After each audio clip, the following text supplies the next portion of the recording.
Primeiro vídeo da série sobre os mitos da psicologia. Vamos começar com o primeiro grande mito, na minha opinião, que é o mito do uso dos 10% do cérebro. Será que isso é verdade? E se a gente utilizasse apenas 10% do cérebro? Fazer uma metáfora aqui. Seria como ter um carro de Fórmula 1 e só usar a primeira marcha. Absurdo, né? Além disso, o nosso cérebro ele é um órgão bem guloso. Ele consome cerca de 20% da energia que a gente produz.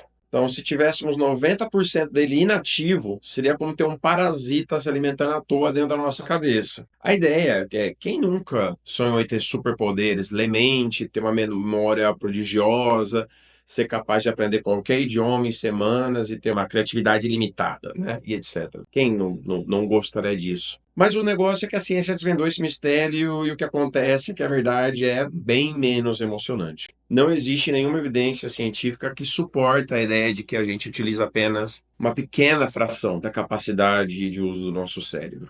A ideia de que utilizamos apenas 10% da capacidade total do nosso cérebro é um dos mitos mais difundidos sobre o funcionamento do cérebro humano. Ele já serviu de base para inúmeros filmes, livros e até mesmo de técnicas de autoajuda. O pessoal explora bastante essa ideia, prometendo um potencial ilimitado para aqueles que conseguissem desbloquear os 90% restantes. Mas a verdade por trás do mito é que, além do gasto de energia desproporcional, como eu disse antes, a gente pode pensar também nos danos cerebrais. Qualquer lesão em praticamente qualquer área do cérebro vai resultar em déficit cognitivo, físicos. Imagina se tivéssemos essa grande área do cérebro inutilizada, 90% inutilizada. Seria de se esperar que essas lesões elas tivessem um impacto muito menor, não é verdade? Outra questão é a plasticidade cerebral. O cérebro é um órgão muito plástico, altamente plástico, capaz de se adaptar e se organizar ao longo da vida.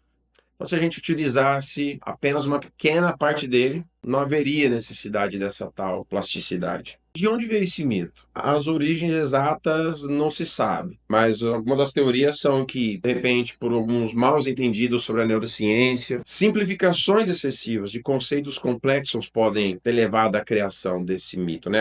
O barateamento do tema pode, né, levar a que isso aconteça. Mas eu acho que, na minha opinião, o principal é o marketing. A ideia de um potencial ilimitado é atraente, pode ser explorada comercialmente e vende bem, né? Eles exploram esse desejo humano, que é a esperança de que a gente possa alcançar feitos extraordinários ao desbloquear uma parte adormecida do nosso cérebro. É um desejo universal, quem não gostaria disso? Então, da próxima vez que alguém te falar sobre isso, lembre-se que a ciência já provou, somos seres incríveis, mas não somos super-heróis. Isso não é motivo para desânimo de jeito nenhum, e sim para celebrar, na verdade, a complexidade e a beleza do nosso cérebro, tá certo? Forte abraço e volto com outros vídeos mais sobre alguns mitos da psicologia. Um abraço.